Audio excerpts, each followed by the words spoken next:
person. So any of the new faces, I'm Ashley Ware. I'm the programming librarian here. So I try to work with local authors and different presenters to make our library fun and exciting. And I always like to let you know who I am. So if you know somebody, or if you really have a cool story, or if you just want to show pictures from your trip, please come talk to me. I'd love to have you present with us. Some fun things coming up on Friday. The Phoenix Art Museum sends a docent every month. We'll have flying masterpieces, so they're the different artwork on stamps throughout our time, which it's always really interesting. They do a great job with their docents. And then next Friday, on the 20th, if you're still around before Christmas, we have one of our local councilmen, Paul Diefendorfer. He actually goes on a 2-week trip every summer, and this year he did whitewater rafting in the Grand Canyon, and he actually shows everyone the trip, and he lets you wear his backpack, which is like 75 pounds, and I said, okay, I'm out. I'm gonna go get a beer and have some food, and you go on your trip, and I'm just gonna watch your pictures. So a lot of really cool things, a lot of really great people in our community that are willing to share their stories, like Jody.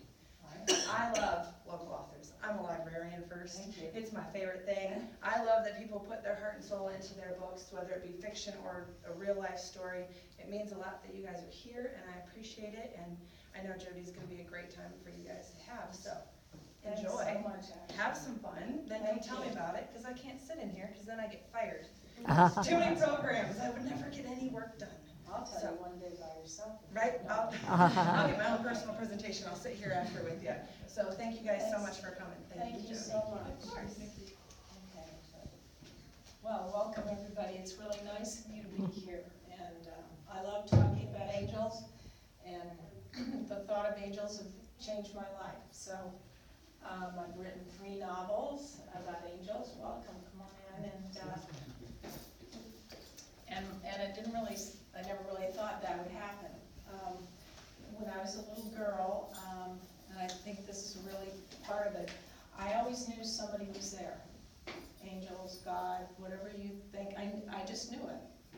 And we had a pretty dysfunctional family, not like some, and we always had enough to eat and clothes and everything. There's like emotional problems with parents. And yet I always knew there was hope and somebody there that I could count on, and maybe couldn't see, but that's all right. He or she or someone was there, and angels, and I always loved angels. And my father, who left eventually, but he loved music, and he would play all Christmas music all the time, and so the Nat King Cole and Louis Armstrong songs about angels, always, I loved all that, and I loved looking at angels. And so I didn't know that it would really, this would come and become a huge impact in my life. And so, and I want to bring up the fact that I did have 3 imaginary friends, and I can't remember what they looked like, but now as an older person, I think they might have been angels. And I couldn't describe them to you, but they had names, and I used to tell my mother that I was playing with one named Kanik. I don't know. I don't know. I don't remember what they looked like. But as I got older, probably because of that household, there wasn't much self-esteem, but I believe that angels send people. And I had a teacher in high school and that put me in with some special ed kids that came to use our pool at school, and I helped them, the girls, undress and then dress again for the pool, and I fell in love with these kids, and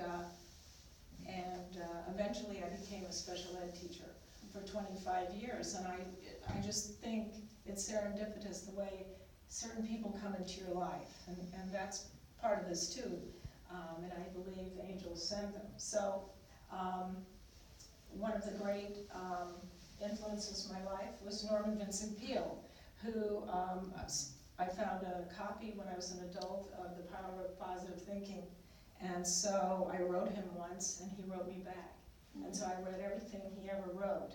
But besides that, I've had a long journey of teaching, and I wrote little stories and poems when I was a little girl, and everything ended up in the happy endings.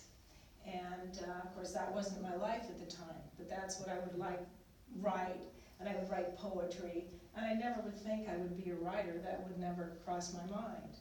Well then, I lost my teenage daughter, and about 25 years ago, Kate, and she was a wonderful girl. And I thought, I'm not gonna make it. You know, I had 3 children, and my oldest one, and she was gone, and I just thought, I'm not gonna be able to live. And so, you think, okay, you've heard of friends that have lost children, it's just terrible, nothing's worse. And so those first few weeks were really tough, and I was 46 at the time. Now you know how old I am. And then I had a dream. And this dream changed my life. Because in the dream, a voice, not female or male, said, read the book Charlotte's Web. There'll be a message in it for you. And I thought, I woke up thinking, I never read this book. I knew it was a children's book by E.B. White. And I'm not using the clicker, which getting too involved. And so I knew that the book existed. My kids had watched the cartoon in the 80s. They had it on TV. And I knew it was about Wilbur the pig and Charlotte the spider. And so I went to the bookstore and I bought the book. And so I thought, okay, I'm going to read. And all afternoon long I read this beautiful book of life on the farm, and probably many of you have read it. And Wilbur and Charlotte are just the best of friends on the farm. So then Wilbur's sent to the state fair, and he's probably going to be sold off. And Charlotte decides to go with him. And she weaves this web by him that says words like, she weaves the words, some pig, and terrific. And so Wilbur's life is spared. And so it's a wonderful book, but as I read, I thought, where's this message? If this was really an angel or someone sending me this message, who could it be? And there the message was on the very last page. And I'll just read you the sentences. Wilbur never forgot Charlotte, although he loved her children and her grandchildren dearly. None of the new spiders ever quite took her place in his heart. Now, what a poignant message that, and it came from above. Where did this come from? And this is the way my life has been since. That I knew that this book would have a huge meaning for me the rest of my life, and it has. And so let's see the next picture. So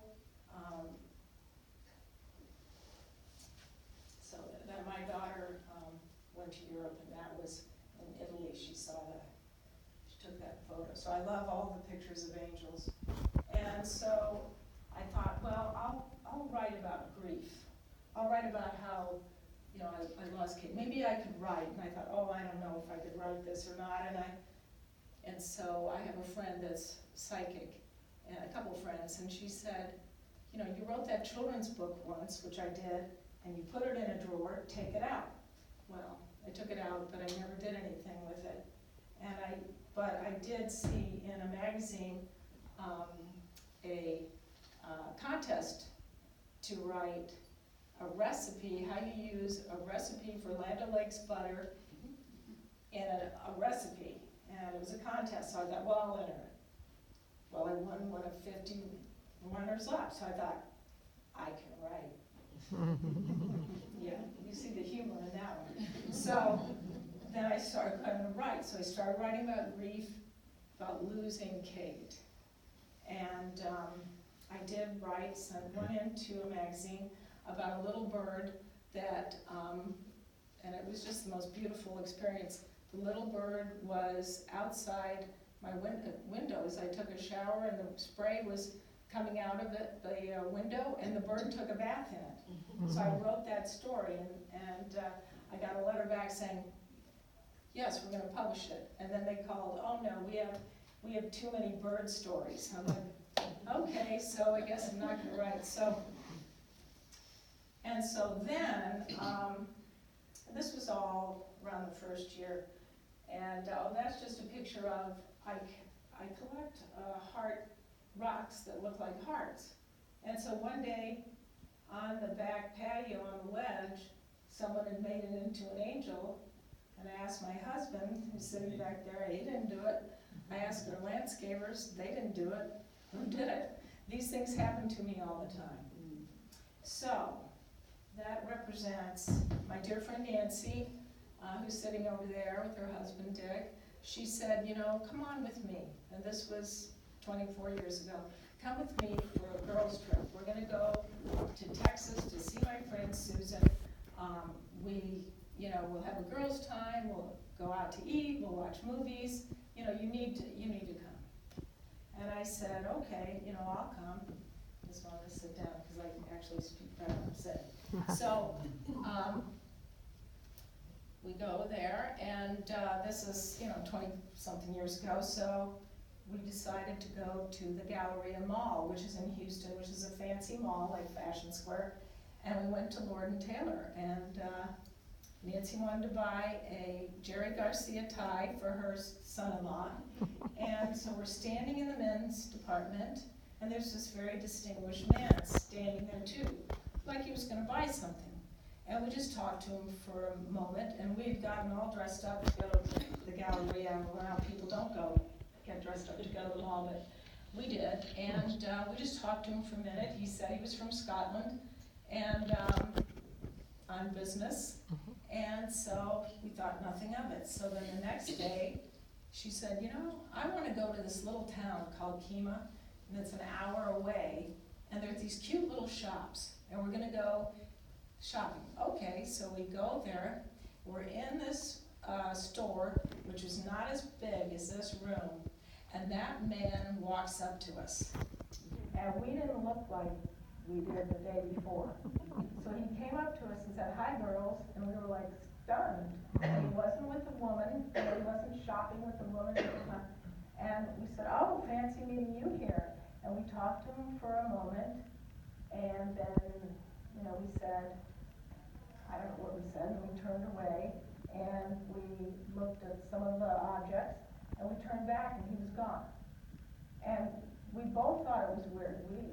We went outside, we looked up and down the little streets, he wasn't there, and we sat down at this little empty table and started talking about it. The odds of this man being an hour away, coming in the same place, but what he said to me was, see you at the airport. And so the very interesting part of that was that when my daughter died, my fear of riding planes had just escalated. And I had to take Valium to get on planes. And after that I thought, well, maybe he was an angel. Maybe he was an angel to make me comforted to feel that Kate was in heaven. I'd had all these signs, and so that sort of started me on a journey of I've got to write about this somehow. And then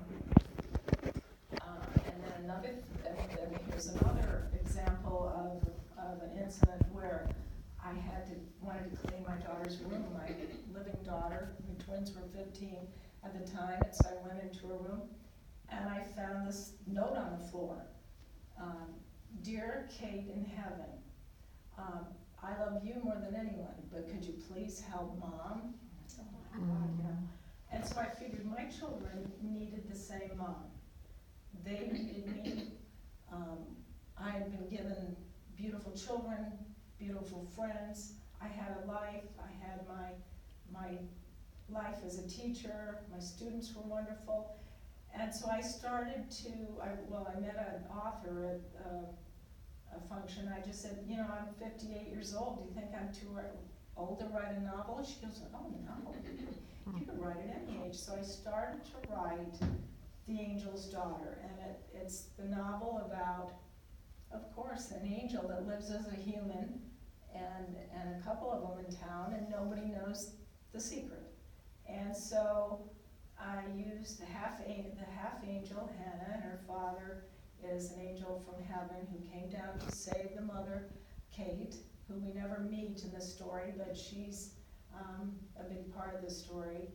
And the father's name is Gabe, he's an angel, and I named him after my favorite stars, the stars of Orion. His name was Gabe Orion. And so I started to visualize this town, and my son, who's a writer, helped me with the name of it, Mystic Bay. And so I started writing this town and picturing it and what would happen. And in this story, Hannah, she feels like she's not really an angel, she's half an angel. She had to keep this secret. She can fly with her dad, but she can't fly herself. And I don't know about you, but I've always had dreams of flying. And I think someday we'll all be able to fly. But so anyway, she falls in love with her writing professor, and he becomes her ex-boyfriend because he wants her to move to New York, and she won't go. And she blurts it out that her dad's an angel. So what does he do? He writes a novel about an angel living in California with her likeness on the cover. So that's the story in The Angel's Daughter, and there's a lot of themes about rescuing animals, because my husband and I have 5, we used to have 6 dogs, and so there's that theme about angels, and then there's a love interest that comes in, her old boyfriend from Sunday school, and he's the vet in town, and he has some interesting traits. But I put some humor in it too, because there's Bubbles the squirrel, and there's all kinds of characters in here, and patterned after people that I know. Because I know so many wonderful people that I used a lot of their personalities in these characters, and of course they have the first name sometimes, but not the last, of course. And so this was really special, but then again in the dreams, it came to me in a dream that Hannah would have white tears. And in the end, there's a special significance to these tears, but that came totally in a dream. So where do these ideas come from? There's an idea that there all these ideas are in the universe. I don't know if you've heard that they're just waiting to be plucked and thought of and used. But this idea was so beautiful. I loved it. I loved writing about the stars and the sky and the flying and all the different angels. And I made patterned it after Oprah, but there's a talk show host in there named July North. And I just had so much fun writing this book. And people seemed to like the book. They said they want to live in the town, and so do I. And so there are other angels in there, and by the end of the 3 books, there's 7 angels that live as humans, and nobody knows the secret. So that's Angel's Daughter. So let's see. So and sort of to skip around a little bit. I saw this card in Trader Joe's, and so that's what happens. All these things kind of change my life every day. It's a haiku. Barns burn down. Now I can see the moon.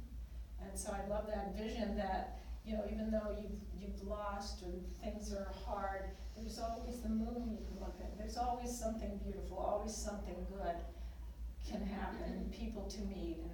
And I believe this. After all I've been through, I totally believe that that's the case, if you look for it.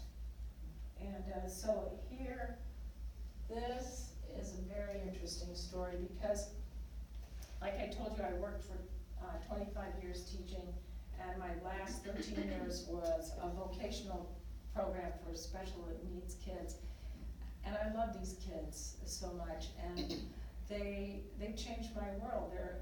Their kindness, their humor, and I was so despondent after my daughter died, and they just brought me back into the reality of what's important in life. And I'd heard about this book by Dale Evans, who's married to Roy Rogers, and some of you know the Cowboys and Cowgirl, and they had a child with Down syndrome.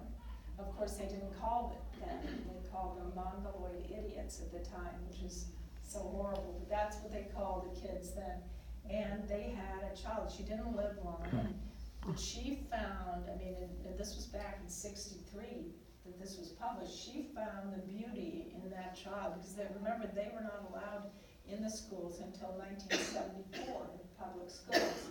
And so she described her as the angel unaware, and I'd always thought that was the most beautiful thought of our children, that Nancy, as my teacher, friend, and I, we just loved our students. They were so great. Well, the first book signing I did was, I went into this little, it's darling, if you've ever gone there, I think it's still there, Dog-Eared Pages bookstore. It's a used bookstore on the west side.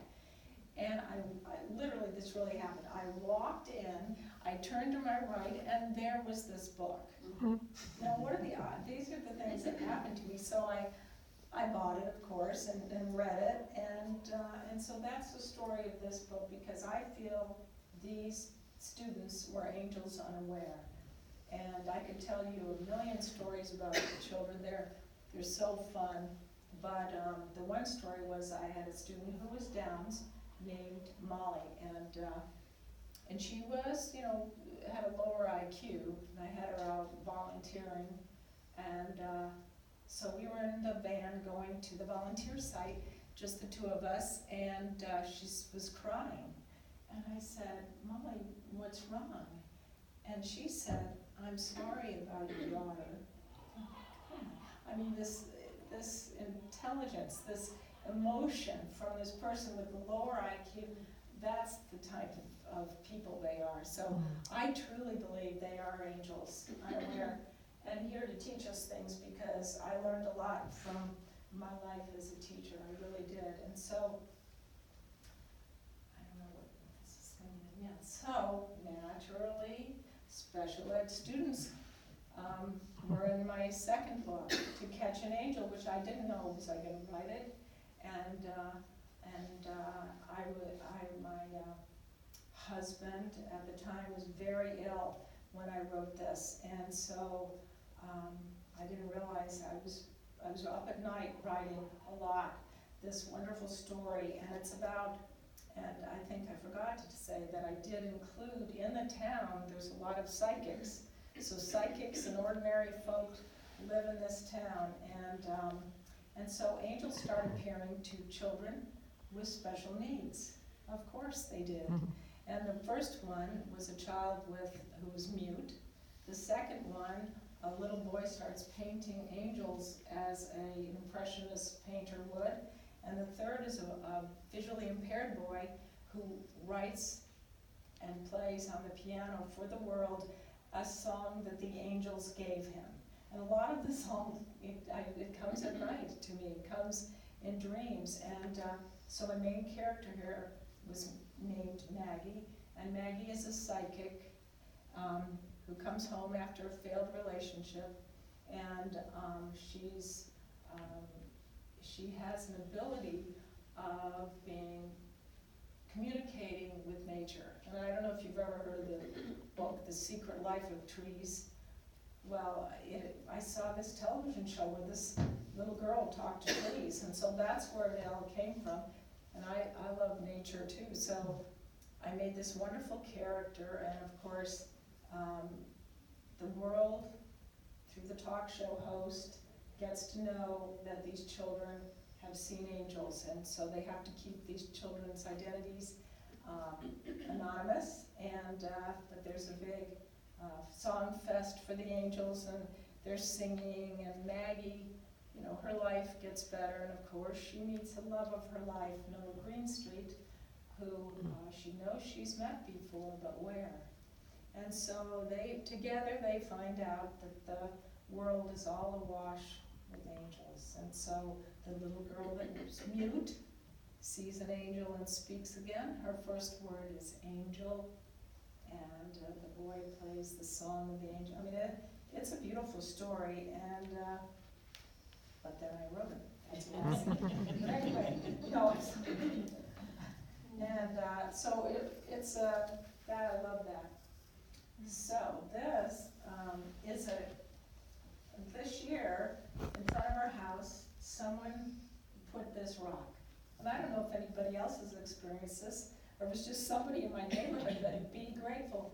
And so I brought it because I passed the rock on now, but it made me think about life and about moving forward and about, just trying to love what's now, what's here, being grateful for what you have, because even though I've lost him, I'm not the only one. I've lost a husband, I've lost a child. I mean, here I am.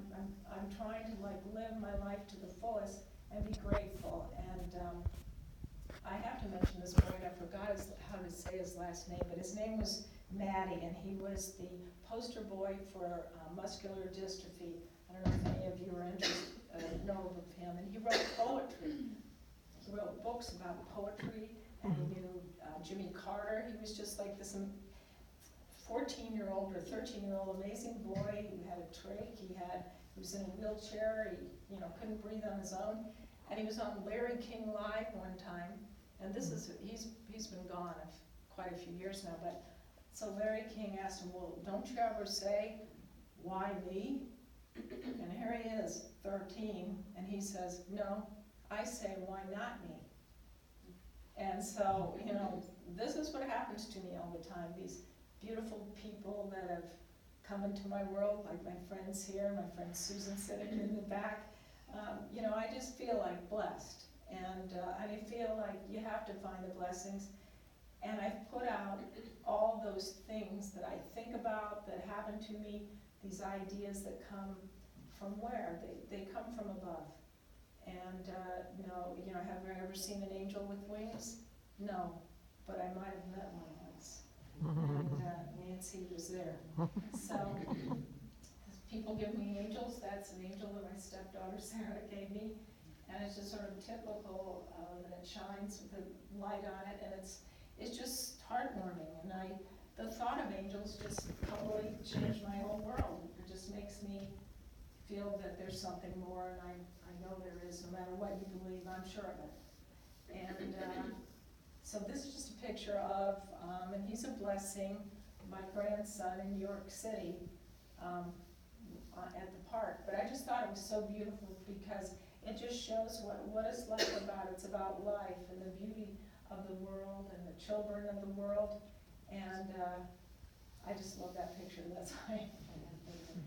So, in The Angel's Daughter, Norman Vincent Peale had this quote from an old writer of the 1800s. And I just love this. I loved it so much I had to put it in the beginning of the book. And so in the night of death, hope sees a star, and listening love can hear the rustle of a wing. And so what I do now is if I have a problem, I just ask the angels, hey, what should I do? And sometimes, thoughts come in my mind. No, I don't hear a voice, so not that. But I really believe that this is one of the most beautiful sayings that I've ever seen.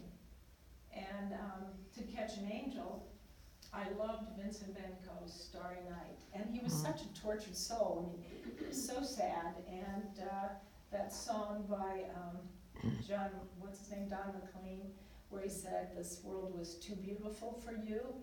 And I thought, that's so sad, because that's a quote of his. The sight of the stars makes me dream. And that's what I did. I mean, the imagery in my books of flying is that's so fun to write. But my favorite thing to write is Bubble the Squirrel. I'm just saying. I'm so sorry, but I can't help it, because there has to be humor. And then I don't have this book here, but the late, great Dr. Wayne Dyer, and I don't know if maybe many of you know him, but he also changed my world. To make, just make you feel good about yourself and hope, and he believed there were angels. If you knew who walked with you at all times on this path that you've chosen, you could never experience fear or doubt again. And so I never thought it would happen, but I had to write the third book. So in the third book, I thought, well, I'm going to write about an angel. I'm going to make the character an angel, and it's going to be male. And I don't know if I can write it like a man, but I did. And so I was forming it in my mind, at night and daydreams, and I met a man on a plane, young man. And he was all worried about his life. He was a salesman. And we talked all the way from New York City to Phoenix and about his life. And I said, I'm going to make you Angel, in my book, the main character, what's your name? Ken. Angel Ken, okay.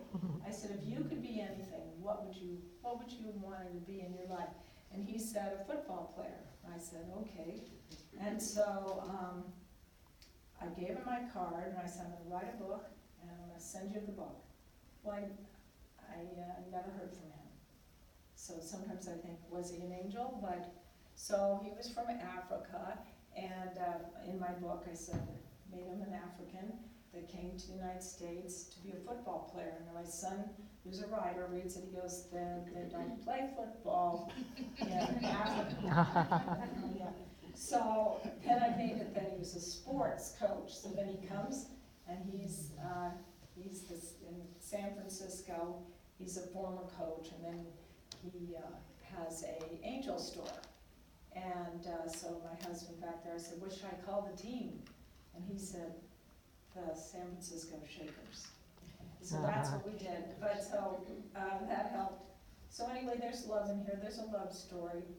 But I decided this time around I would write about a bully and how the bully comes to town, and the bully just says this angel thing is malarkey. He opens a store in competition with all the other angel stores, and there's a butterfly store, and he's just causes havoc.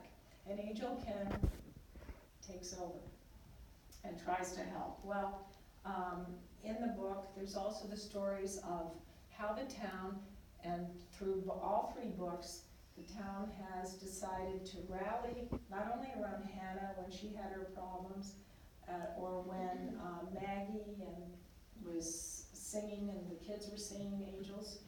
Well, the town starts to foster and adopt children, kids in group homes. And that's the charity that I help with too, those kids, the forgotten ones. And so that's a big theme in this book. So Klaus, the mean man, tries to say angels don't exist. He wants an angel debate. Well, there's a character in the books that I love, patterned after one of my dearest friends in all the world, Norma, who passed away a few years ago at 93, and she was like a surrogate mother to me. I'd known her for 40 years, and she was the smartest person I ever met. She just was the most amazing human being. So I made her psychic, Madame Norma, the oldest psychic in town. And so she takes on Klaus, and she's going to help Klaus. Well, she ultimately Ken has to take over without telling you the plot. But years ago, when Kate had just passed away, I went to this salon and had my nails done. I couldn't find the woman when I tried to find her again. I was telling her the stories, and she said to me, one day, I'm going to meet you in the center of a rose. I loved that. And then I tried to find her. I couldn't find her. A couple years later, she wasn't there anymore. And so I told Norma this before she died, but I also put it in the book where the great-granddaughter says that to Madame Norma. Maggie, a lot of the characters are continuing, even though there's a different main character. And I just love that. I just love that, and so that's a rose for my garden. But anyways, it's about the bully. And, you know, to me, this is just my opinion, all bullies have been bullied.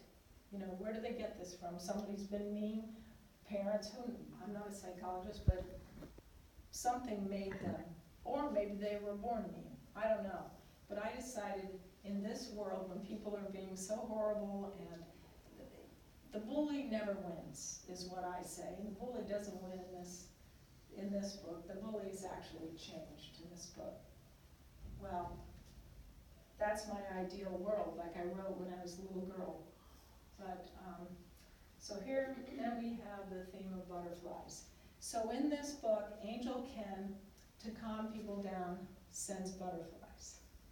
And how that all started was, after my husband passed away, I stayed in this hotel in California, and there were butterflies outside my room, a lot of butterflies, and my son had given me a birthday card, and since he's a writer, he wrote, "Mom, you're gonna get your wings again and fly soon." And that's in the beginning of the book, because Mike, which is my son's name, he writes that to his mother, who's just lost a child, and she's lost her husband, and she's Ken's friend, and owns the butterfly store. So I had all this thing with the butterflies, and then Ken sends them, and I won't tell you everything, but, so my daughter lives in New York City with her children and her husband, and one day she calls me, "Mom, we've been sitting on the stoop in the East Village every day for a week, and this butterfly comes and sits on us." Now, what are the odds of it? I mean, this sounds like I'm making this story up, but I'm not. And so she said it landed on her husband's finger, and we just couldn't believe that was really happening, but it was. And so then there's baby Kate. My daughter and a psychic saw this, that my psychic friend, she said, "Douglas was gonna have a baby and name her Kate." I said, "No, she's not gonna name her Kate. She wanted to name her Iman, actually, but, so anyway, she named her Kate. And so look at the butterfly, and I'm like, I mean, what are the odds of this? And this is what I mean, and I don't know, and that's why I like to ask all of you, when I'm finished, like, how many of you have had these experiences? I've had so many. One I didn't talk about, I just thought of was, in Catch an Angel, there's an angel that whistles. Well, one day I'm in Dillard's just buying clothes, and in the women's department, this older man just comes through whistling. He just walks all the way across. I thought, what is that? That's weird. So of course I made him a character. That's what I do. I make dogs character, people character. You might have to watch out, because I might make you a character. But this has a story within a story, because Maggie's boyfriend Noah is a writer, but his father was a famous writer, came to town and wrote about the psychics in town, and so he'd write novels. So I have a novel within a novel in this book, and sometimes I don't know how I did that one. But, and so so this all came because Nancy and I met an angel. And so there's a picture of my daughter Kate, because I thought, well, you know what, I'm gonna put her picture, because she was like this delightful little girl, and my daughter now is saying, "Oh my gosh, my little grandson Jones is jealous, says I don't like Kate," stuff like that. And I thought, she loved the twins. She was like a wonderful girl, and she, died young, but she's, so look, to me, what's happened is, I decided that time, years ago, that I was not gonna be an old, bitter woman. And I'm old, but I'm not bitter. And that's because I had a dream that's from an angel. That's because I might have met an angel. We decided, we weren't even thinking that, but who was that man? Who could that be? And then people come into your life, that lovely friends, and so if you search for it, to me, they come. With this book, I love that picture of my husband, my new husband, we took that picture in Port Townsend. It's not new, right? We were married a year and a half, and I was an old bride, I say that, but anyway, so that's that book, Town of Angels, and I love each book. I don't know which book I love, but what's happened now is, and my friend Susan doesn't know this, but I'm writing a children's book. I decided to write a children's book, and I cannot draw. No, that's why I never did, but the other children's book went into Town of Angels, not pictures, but then I met a woman that's an author, and I just love her. I met her at a book signing, and I'm writing the book, and she's illustrating it. So then I'm gonna write a screenplay. My son writes them. He won't do it. Okay, I will. So I'm gonna start with this one, because I watch Hallmark movies. This is, she'll add some that has a deeper plot. But I love those Hallmark movies, and so I thought, okay, and I'm gonna write that. So that's basically, but then, somebody was gonna come that didn't come. A woman that I met, I heard speak, she has her own website called theauthorshow.com where I have interviews. I heard her speak, and she said, you have to promote your book. This isn't a hobby. Well, I thought, okay, so anyway, I'm on her website, and so she had this man who's a publicist, so I have a publicist now, and he built me the most beautiful website. He's like an amazing man. I have never met him. He's in North Carolina, but now I've got to click on You get her out to the just show you the, What do you need? so what he did was, he's got my interviews on there, and I have a blog about angels called Tuesdays with the Angel. Do you wanna, What do you need? I just need the song to go on. Oh, we can make And so he said, well, let's do a video of it, and I'll find a song, I'll find some music for it.